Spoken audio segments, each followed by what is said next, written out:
La batalla de Bailén es una batalla excepcionalmente conocida por todo el mundo. Y os vamos a contar, por el gran experto que tenemos hoy como invitado, lo que pasó realmente en Bailén. Estamos hablando del coronel Sañudo, ponente y profesor en el Servicio Histórico Militar, bueno, ahora Instituto de Historia y Cultura Militar, que a lo largo de este programa nos va a aclarar una serie de cosas. Queremos hablar de un tema que sucedió en Bailén. Y queríamos preguntar, ¿cuáles son los prolegómenos de esta batalla? ¿Por qué razón los franceses se desplazaban desde Madrid hacia Cádiz, pasaron por Bailén y al llegar a Córdoba se detuvieron? Bueno, en realidad la misión que recibe el general Dupont al mando de un cuerpo de ejército disminuido es trasladarse desde Madrid, no hasta Bailén ni tampoco hasta Córdoba, sino hasta Cádiz, para asegurar a la flota, resto de la flota de Trafalgar francesa, que se encuentra aparcada en el puerto de Cádiz. En realidad, cuando él sale de Madrid, no ha empezado ninguna guerra, pero sí va a empezar 2 días después. Por lo tanto, él sale con una fuerza disminuida para una misión imposible, en realidad, porque se va a producir la sublevación española y entre ella las tropas españolas del campo de Gibraltar al mando del teniente general Castaños, que son uno de los 2 contingentes de importancia del ejército español. Y Dupont viene con una fuerza muy disminuida. En realidad, de sus 3 divisiones de infantería, solo lleva una en realidad reforzada. No va a encontrar resistencia seria hasta el puente de Alcolea, es decir, inmediato a Córdoba, donde una pequeña fuerza regular española, acompañada de muchísimos paisanos, hace un amago de resistencia y se retira. Algunos paisanos van a cometer el error de tirotear a los franceses desde las murallas de Córdoba, y eso va a dar lugar al saqueo, va a ser el pretexto para el saqueo de Córdoba. Muy bien, si Dupont se hace con Córdoba en un momento determinado, ¿por qué razón decide retirarse nuevamente hacia Madrid? Bueno, en realidad no se retira hasta Madrid, sino que se retira solamente hasta Andújar. Efectivamente se retira, porque empieza a recibir noticias de la concentración de una importante fuerza española enfrente de él. Ha comprobado también en el combate del puente de Alcolea que había algunos batallón regular español, como por ejemplo granaderos de Andalucía, de la división de granaderos de Andalucía, y naturalmente él sabe que lleva una fuerza disminuida, por lo tanto lo que hace es retirarse hasta Andújar, que él considera una posición de momento aceptable, y solicitar que sus divisiones que se encuentran a retaguardia les sean incorporadas. Esa es la cuestión. No quiere retirarse hasta Madrid porque eso sería admitir un fallo, y él, sobre todo y en lo personal, está buscando su bastón de mariscal. Bien, una vez que Dupont se asienta en Andújar, ¿qué tiempo permanece allí y qué están haciendo mientras las tropas españolas del general Castaños? Bueno, él va a permanecer en Andújar hasta el día anterior a la batalla, o sea, es decir, hasta el día 18 de julio por la noche. Marchará a las 8 de la noche camino de Bailén, porque ya tiene noticias de que se han infiltrado tropas españolas en Bailén. Ese es su gran error, subestimar las tropas que se han situado en Bailén. Entre tanto, el general Castaños lo que está haciendo es reorganizar su ejército, equiparle convenientemente, y además, y muy importante, recibe el refuerzo del ejército de Granada con el teniente general Ventura Escalante, que se le une espontáneamente, le pide permiso para combatir a sus órdenes, y el contingente que llamamos normalmente del ejército de Andalucía en realidad es del ejército de Andalucía, que eran las 4 provincias occidentales, y el ejército de Granada, que eran las otras 4 provincias orientales, o sea, en su totalidad del ejército del sur de España. Entonces, digamos que existen dos ejércitos españoles diferentes, uno que está al mando de Castaños y que posiblemente entendemos venía desde Sevilla, y otro que es el de Granada, que es quizá el que se sitúa en la zona de Bailén. ¿Hay algún enfrentamiento antes de llegar a Bailén o ellos llegan directamente sobre Bailén? Bueno, son numerosos los enfrentamientos previos a la batalla de Bailén, de mayor o de menor importancia, no de una gran importancia, pero sí de mayor o menor importancia. Fundamentalmente, el ejército francés encuentra mucha dificultad en obtener comida, recursos alimenticios, y destaca a Jaén una fuerza para conseguir esos recursos de comida. Ahí es donde empieza a chocar con las tropas del ejército de Granada, que fundamentalmente son batallones de voluntarios, pero también hay uno importante que es del regimiento Reding el Viejo, pero mandado por Nazario Reding, hermano de Teodoro Reding. Tenemos entendido que estas tropas de Reding no eran españolas, sino que eran de origen suizo. ¿Es eso cierto? Bueno, insisto en que el regimiento Nazario Reding, que es un regimiento suizo, por lo tanto compuesto por 2 batallones, estaba de guarnición en Málaga. Cuando empleamos el término suizo nos referimos efectivamente como suizos a los mandos de ese regimiento. La tropa, aunque habría suizos, hay que suponer que podría ser de cualquier nacionalidad no española.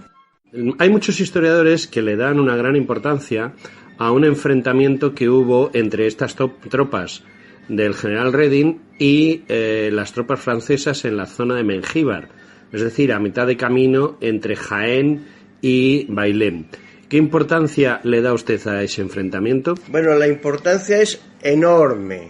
El combate de Bailén, por una serie de acontecimientos que vamos a intentar explicar, va a producir un lógico y natural desconcierto en el general Dupont. Y consiste en lo siguiente. El día 16, o sea, 3 días antes de la batalla de Bailén, el general Castaños, en realización del llamado Plan de Porcuna, como no quieren atacar frontalmente a Andújar, puesto que Dupont está apoyado en el foso del Guadalquivir y un ataque frontal habría producido muchas bajas, recurren a hacer una maniobra consistente en mandar 2 divisiones españolas a Mengíbar, es decir, río arriba, para cruzar por allí el Guadalquivir y avanzar hasta Bailén para al día siguiente marchar por la carretera general de Andalucía en dirección a Andújar y así poder atacar a Dupont en Andújar de frente y de flanco y obligarle así a ceder sus posiciones fortificadas en Andújar. Bien, esta es la teoría del plan de Porcuna.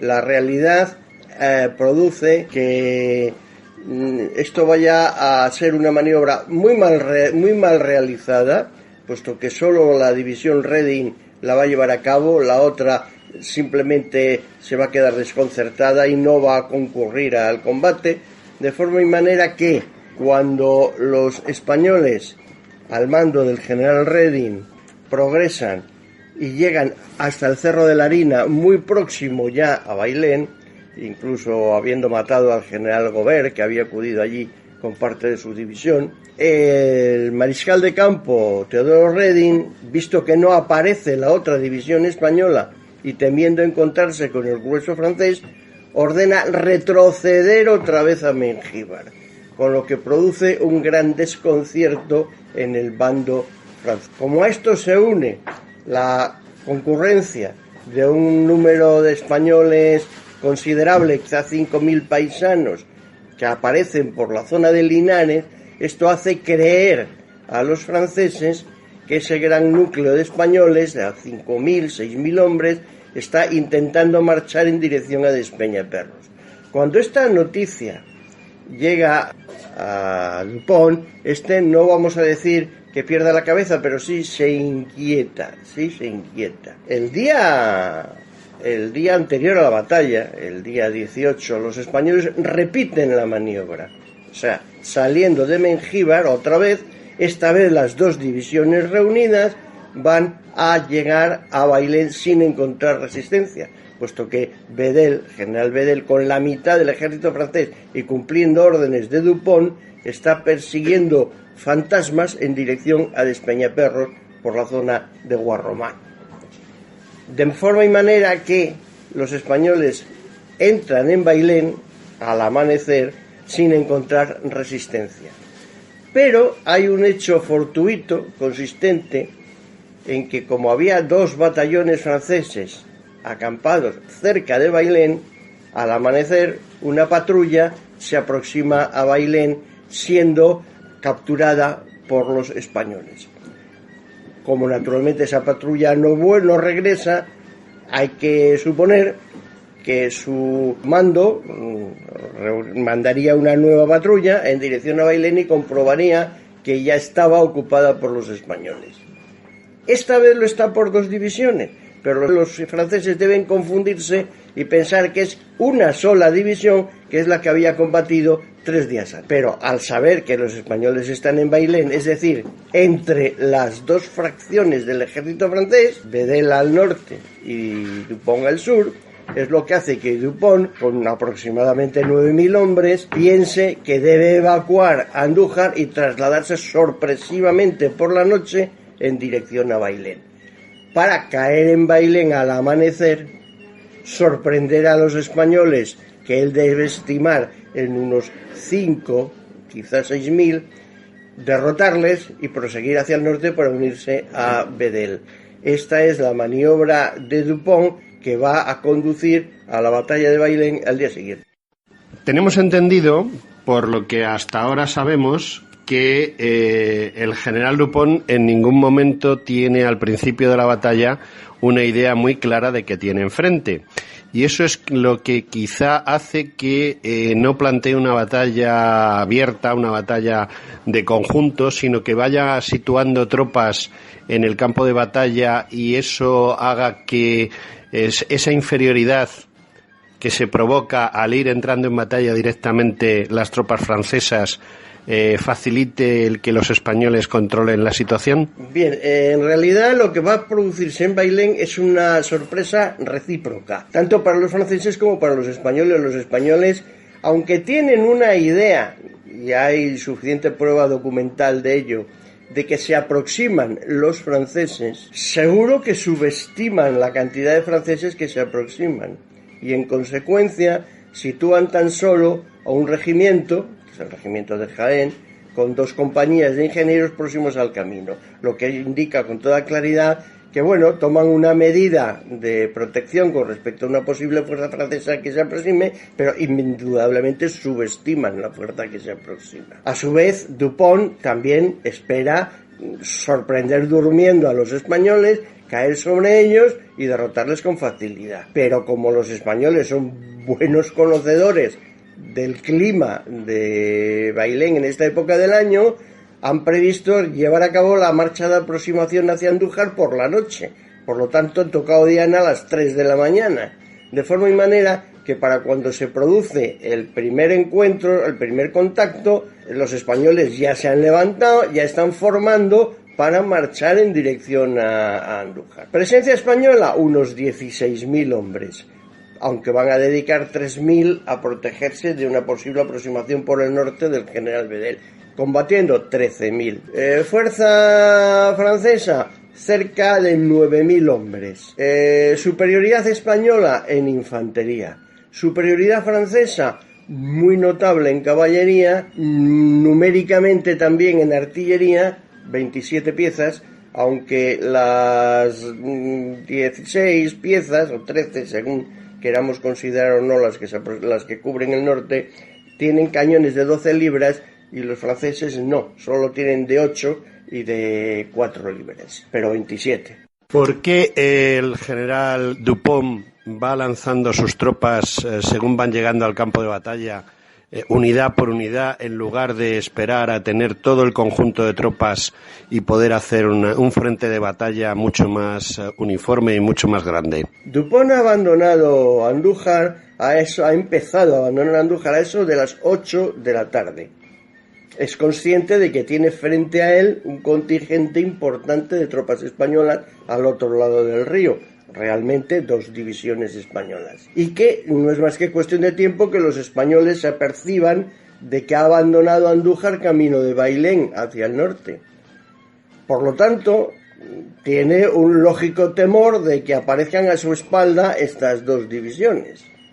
Efectivamente, por la noche hay 2 españoles cuyo nombre se conserva, que han tenido el arrojo, el valor, la decisión de cruzar el Guadalquivir para advertir a los españoles que los franceses habían abandonado Andújar.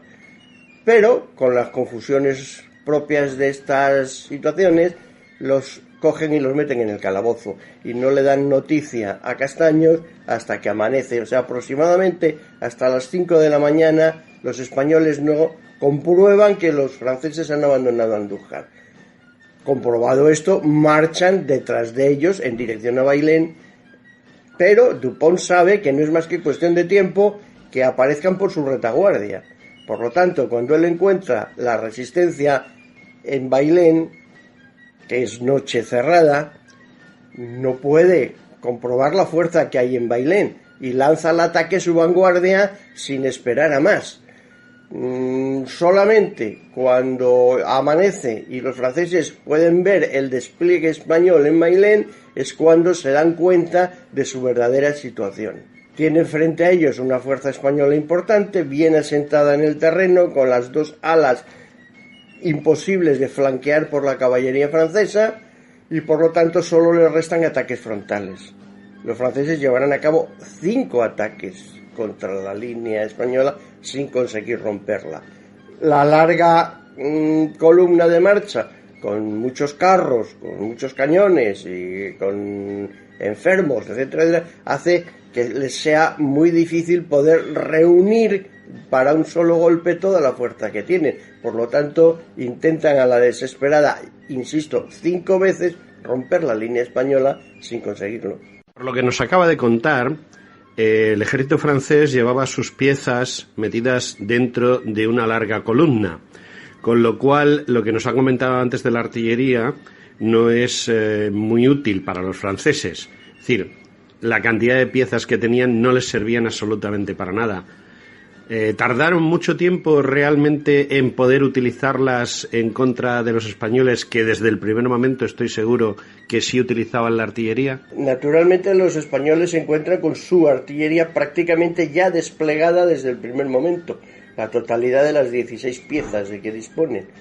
Los franceses van entrando a las baterías en posición según van llegando.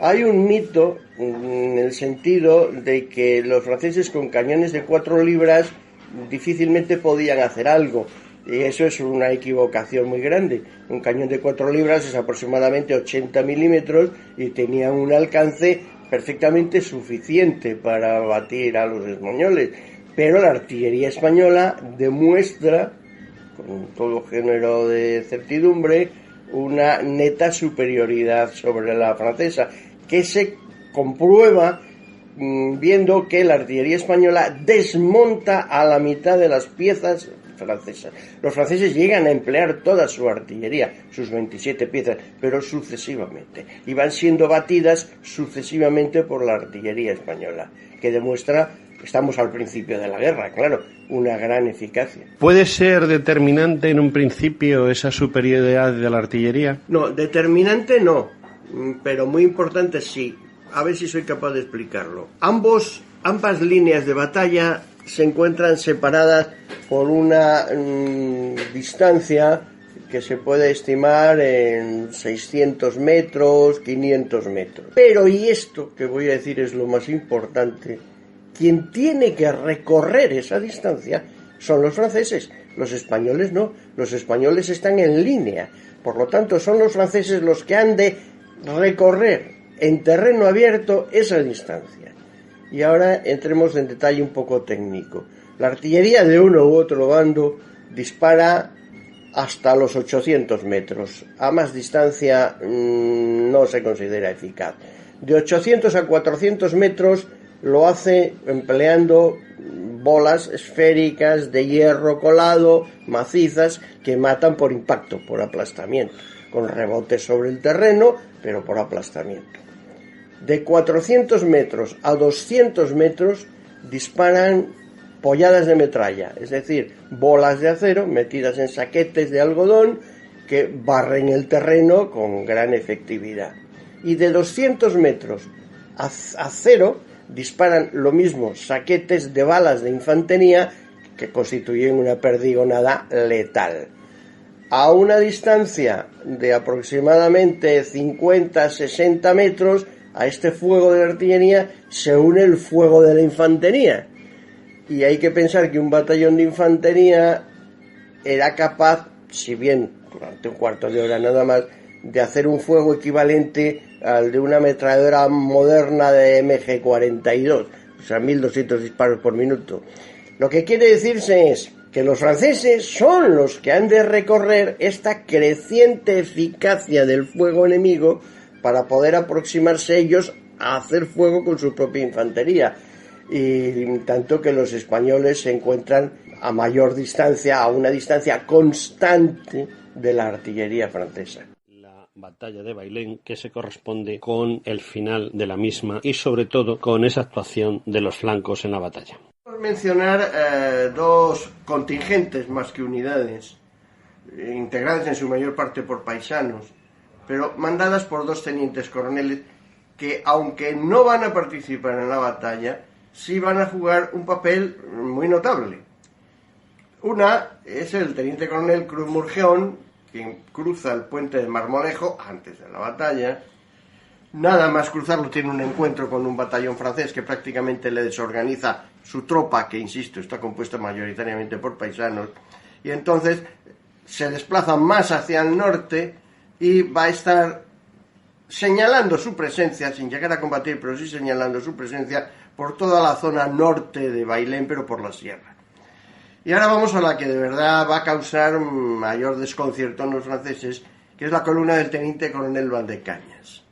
Natural de Baena, tiene un ascendiente notable sobre la zona y consigue conducir, nos dice la historia, unos 5.000 hombres, por supuesto paisanos en su casi absoluta totalidad, quien va a marchar hacia Linares. Debemos retrotraernos un par de fechas anteriormente para recordar que el día 16, o sea, 3 días antes de la batalla, una división española mandada por el teniente, mejor dicho, por el mariscal de campo Reding, Teodoro Reding, había partido de Mengíbar, había combatido con los franceses y había llegado hasta el Cerro de la Harina, es decir, muy próximo a Bailén.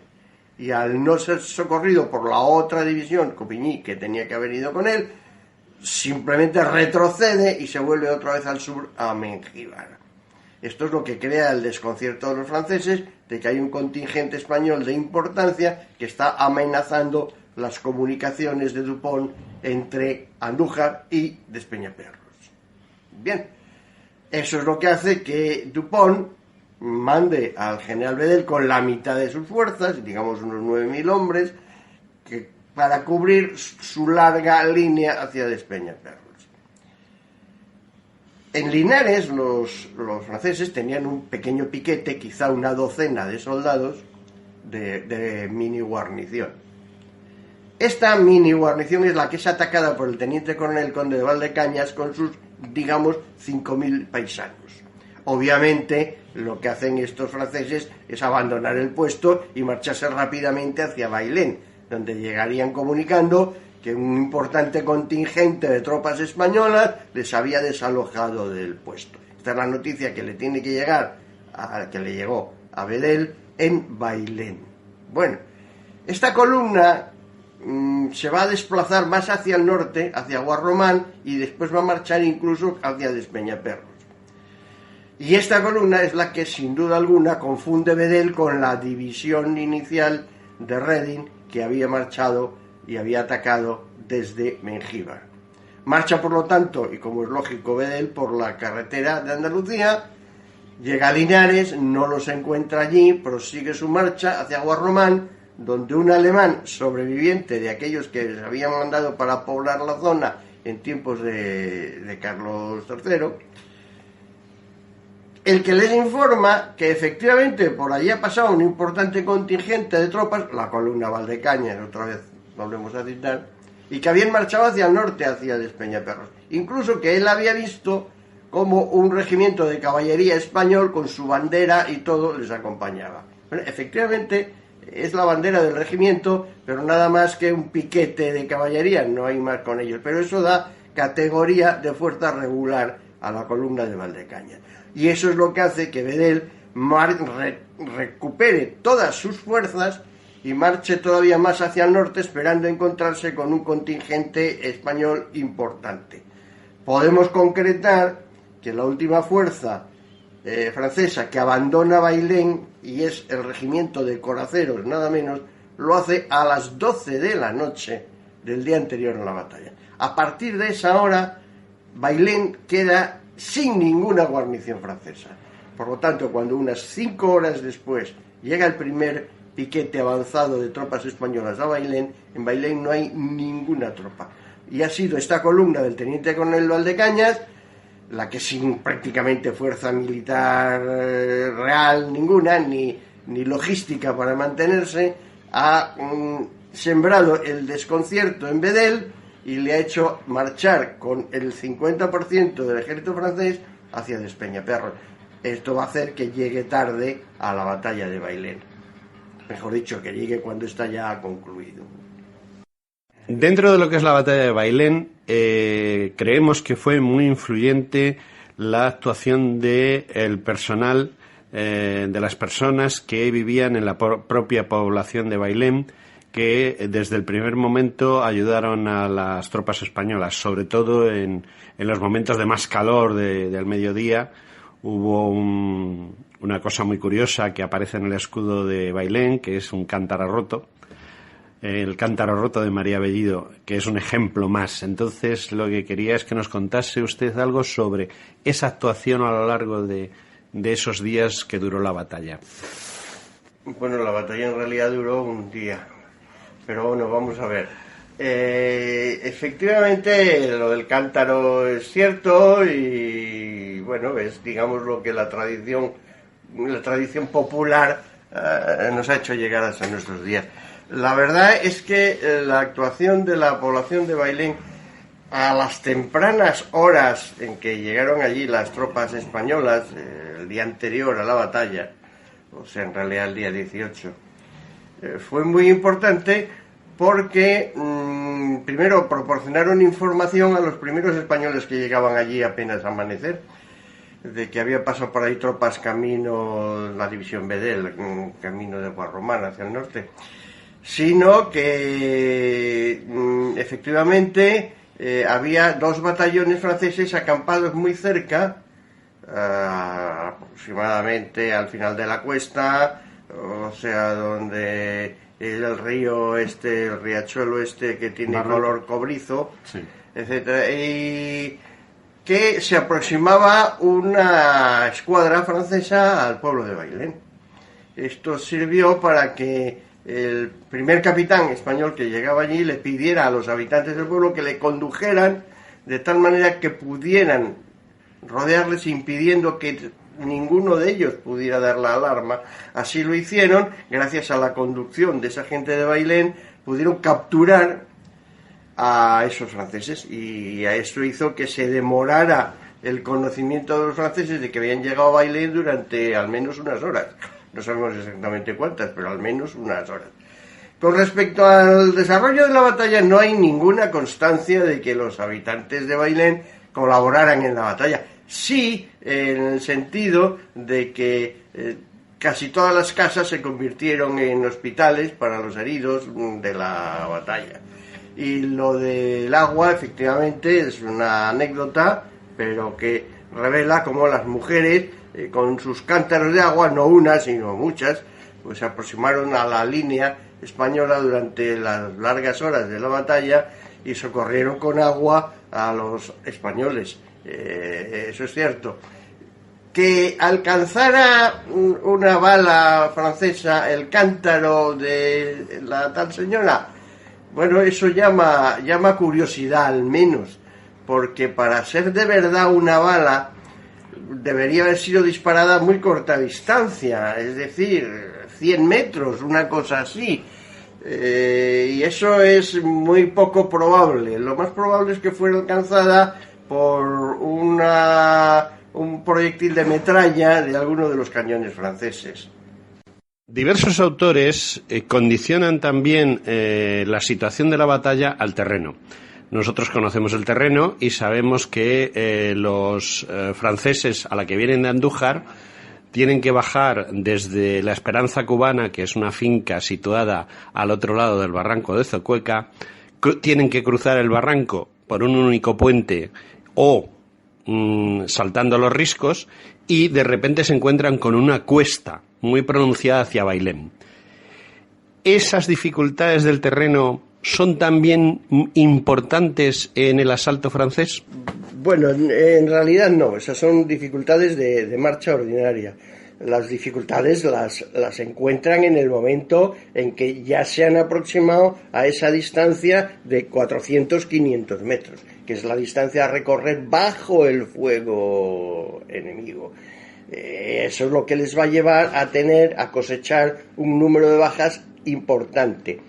Afortunadamente, tuve la suerte de encontrar en el archivo del Senado un documento inédito, pero muy esclarecedor, que era y es fuerza que componía o que compuso la marcha de los prisioneros franceses que habían combatido en Bailén, es decir, la primera columna, cuando ya se firmó la capitulación, es decir, 3 días después. Por lo tanto, numéricamente es posible afirmar que la infantería francesa, compuesta por chicos verdaderamente jóvenes, alcanzó algo más de un 15% de bajas, lo que quiere decir que combatieron valientemente, combatieron lógicamente y tuvieron un número de bajas lógico en la batalla. Pero la caballería francesa pasa de un 25% de bajas, y eso es una auténtica exageración. Rebasar el 25% equivale a unidad destruida. Dupont usó y abusó de su caballería intentando romper la línea española mediante ataques frontales, lo cual no es más que un objeto de desesperación. La infantería francesa combatió, se puede decir, hasta el agotamiento. Hay que tener en cuenta que llevan toda la noche sin dormir en una marcha desde Andújar, de 20 y tantos kilómetros, y ya combaten al día siguiente desde el amanecer hasta aproximadamente las 10:30, quizá 11 de la mañana. Entre la marcha, la mala salud provocada por la baja alimentación y demás, podemos quitarnos el sombrero y decir los franceses en general combatieron muy duramente en Bailén, hasta donde fue humana y militarmente posible. Para cuando llegaron las 2 divisiones españolas procedentes de Andújar, ya todo el pescado estaba vendido y sencillamente Dupont dijo que hicieran lo que quisieran, que ellos ya no iban a seguir combatiendo, aunque la capitulación duró 3 días. Quería preguntarle también otra cosa. Hay autores que dicen que el factor determinante, además de todo lo que ya hemos hablado hasta el momento, fue el calor. Estamos hablando del 18 de julio, que es quizá la época 18-19 de julio, que quizá es la época más calurosa del año, sobre todo en esta zona de Jaén. ¿Hasta qué punto puede influir para cerrar ya definitivamente la batalla? Bueno, eso está perfectamente dicho. O sea, el que tenga dudas, que se vista con un vestido de lana propio de la época, que se ponga a la espalda 30 kilos, que marche por esas carreteras en esas fechas y verá que no hace falta enemigo. O sea, simplemente con las circunstancias climatológicas bastan para que se rinda. Por otra parte, no hay mucha más que decir. Ellos han combatido hasta donde han podido y cuando ya no han podido más, han entrado, esto es importante, en capitulación. No es que se hayan rendido. Se ha cesado el combate con la intención de hacer unas condiciones para que se rindieran. Esas conversaciones van a durar 3 días, lo que quiere decir que la cosa no fue fácil. El general Castaños, es difícil entrar en sus intenciones, pero no comparece por el campo de batalla hasta el momento de firmar la capitulación. Es una postura muy política con la cual refuerza las carencias y prolonga las conversaciones, de forma que hasta que firméis no vais a comer. Hay una frase de un capitán francés suficientemente explícita: menos mal que se firmó la capitulación, llevábamos 3 días comiendo como las marmotas en el invierno, o sea, nada. Ellos no tienen nada que comer, a los 3 días sin comer se puede afirmar que uno es más proclive a firmar la rendición. Hay un problema del que nos ha hablado y es la logística. ¿Cómo pudieron sobrevivir una gran cantidad de hombres, estamos hablando de bastantes miles de hombres de ambos ejércitos, sobre un terreno como es el de esa zona y sobre todo en verano, con, digamos, muy poca comida disponible? La peor parte la llevaron los franceses, indudablemente, porque al ocupar el terreno y además empezar a apoderarse de todo lo que había en los pueblos, hizo que todas las personas de la zona, me estoy refiriendo de la zona desde Andújar incluida hasta Montoro y demás, abandonaran sus casas y abandonaran la zona. De tal manera que aunque, por ejemplo, la cosecha de trigo estaba dispuesta a ser segada, no había trabajadores que la segaran, y los franceses tuvieron que emplear sus propias tropas en segar el trigo para poder hacer el pan, para poder tener algo que comer. Eso, unido al desconocimiento del clima y al desconocimiento de la zona, hizo que hubiera una parte importante de las tropas francesas que estuvieran realmente enfermos por la pésima alimentación. Por eso incluso llegaron a marchar hasta Jaén buscando víveres por la zona. Con respecto a los españoles, naturalmente padecieron algo parecido, pero disponían de todo el resto de la zona para poder acopiar víveres y poder marchar ahí. Más que los víveres en sí mismo, lo que fue un problema casi insoluble fue el dinero para poderlos comprar, porque tanto la Junta de Sevilla, sobre todo, como la de Granada, pero sobre todo la de Sevilla, carecían de fondos para poder mantener al ejército. Gracias en buena parte a la ayuda británica, poco dinero pudo socorrer la zona. Realmente sabemos por el War Office que los británicos le dan $1.700.000 a la Junta de Sevilla, y luego comprueban que al ejército no le han llegado arriba de 300.000, y cuando se dirigen a la Junta de Sevilla diciendo qué ha pasado con el dinero, pues la Junta les contesta que es que ellos también han tenido muchos gastos, con lo cual enseguida los británicos, como en el resto de España, dejaron de dar dinero a las juntas y pasaron a emplear sus recursos en apoyar a las fuerzas mediante fusiles, uniformes, zapatos, etcétera, etcétera. Tenemos entendido que el general Dupont fue herido durante uno de los asaltos de la caballería. ¿Es eso cierto? Efectivamente resultó herido, pero más bien durante el último ataque de la infantería francesa. El quinto ataque, es un ataque ya, digámoslo así, a la desesperada. Dupont se pone al frente personalmente de la columna de ataque, le siguen 200 de los 300 presentes marinos de la guardia, y en columna cerrada, muy al estilo francés, o sea, a la bayoneta, que quiere decir sin disparar, se lanzan contra la línea española. Bien, los españoles le reciben con la misma cadencia de fuego que hemos contado anteriormente. Él es alcanzado por seguramente un casco de metralla, o quizá, más posiblemente, por alguna proyectil de de alguna apoyada de la artillería española, es alcanzado en una cadera. No mortalmente, pero sí seguramente el impacto es lo que le va a tener tendido a la sombra de un olivo durante los 3 días que dura la batalla. Esto lo refleja muy bien a Casado Alisal en el cuadro célebre de la rendición de Bailén, en el cual se ve muy erguido a Dupont, pero detrás de él un coche de caballo. Lo que ocurrió en realidad es que cuando llegó Castaños vio que venía en coche de caballos y que en él vendría el general Dupont. Entonces Dupont hizo parar el coche y hizo ademán de bajar del carro. Castaños lo evitó subiendo al pescante del carro y preguntándole a Dupont por su salud, por cómo se encontraba. Esta es la realidad que representa Casado de Alisal en el cuadro en el que Castaños se descubre y saluda al general Dupont. O sea que no podemos interpretar exactamente que el cuadro de Casado de Alisal se corresponda con lo que vemos. Él ha tratado de reproducir el cuadro de las lanzas y lo cierto es que se ha tomado demasiadas licencias, por lo que veo, ¿no? Bueno, el cuadro de Alisal, como todos los cuadros, en realidad es una interpretación del pintor sobre un sucedido.